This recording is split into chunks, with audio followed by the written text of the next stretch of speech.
আসসালামু আলাইকুম প্রিয় দর্শক, আমাদের হাঁস হঠাৎ করেই মারা যায়।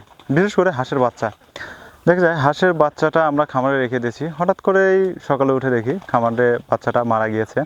অনেক সময় আমাদের লক্ষণগুলো বুঝতে পারি না, কিন্তু আমরা আবার অনেকেই ফোন দেন, হয়তো প্রথম দিন ফোন দিয়েছেন ভাই হঠাৎ করে মারা গিয়েছে। তখন আমি যে কথাটি বলি সেটা হচ্ছে যে ভাই একটু ভালোভাবে পর্যবেক্ষণ করেন, খামারটা দেখেন, কোনো না কোনো একটা সমস্যা অবশ্যই বুঝতে পারবেন বা দেখতে পারবেন।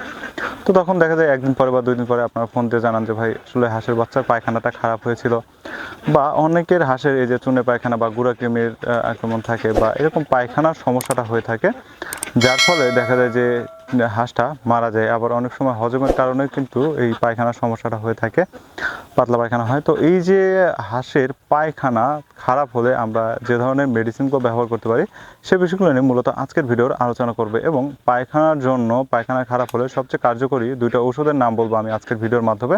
তো এই 2টা ওষুধ যদি দেওয়া যায়, ইনশাআল্লাহ আশা করা যায় যে আপনার খামারে যে পায়খানার যে সমস্যাটা হাঁসের, এই সমস্যাটার সমাধান হয়ে যাবে। তো ভিউয়ার্স, এই 2টা ওষুধ হচ্ছে, আমরা যদি পায়খানা খারাপ হয় সেক্ষেত্রে আমরা একটা ওষুধ ইউজ করতে পারি, সেটা হচ্ছে ESV3 30%। এইটা হচ্ছে 5 গ্রাম ঔষধ, 5 গ্রাম ঔষধ, এটার দাম নেবে আপনার 15 টাকা। তো এই ওষুধটা যদি আপনার হাঁসকে খাওয়াতে পারেন তাহলে ইনশাআল্লাহ ওই দেখা যাচ্ছে যে এই সমস্যাটি হবে না।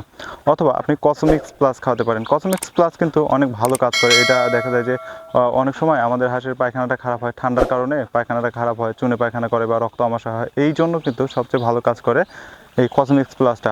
কসমিক্স প্লাসটা কিন্তু আপনারা হাঁসের জন্য ব্যবহার করতে পারেন যাদের হাঁসের পায়খানাটা খারাপ হয়েছে। তো ভিউয়ার্স, এই 2টা ঔষধ যদি আপনারা ব্যবহার করেন তাহলে ইনশাআল্লাহ আশা করা যায় যে আপনার হাঁসের খামারের এই পায়খানার সমস্যাটা সমাধান হয়ে যাবে। প্রিয় দর্শক, আজকে বেশি কথা বলবো না, শুধু এই একটা মেসেজ আপনাদের দিতে এসেছিলাম। সবাই ভালো থাকবেন, সুস্থ থাকবেন, খোদা হাফেজ, আসসালামু আলাইকুম।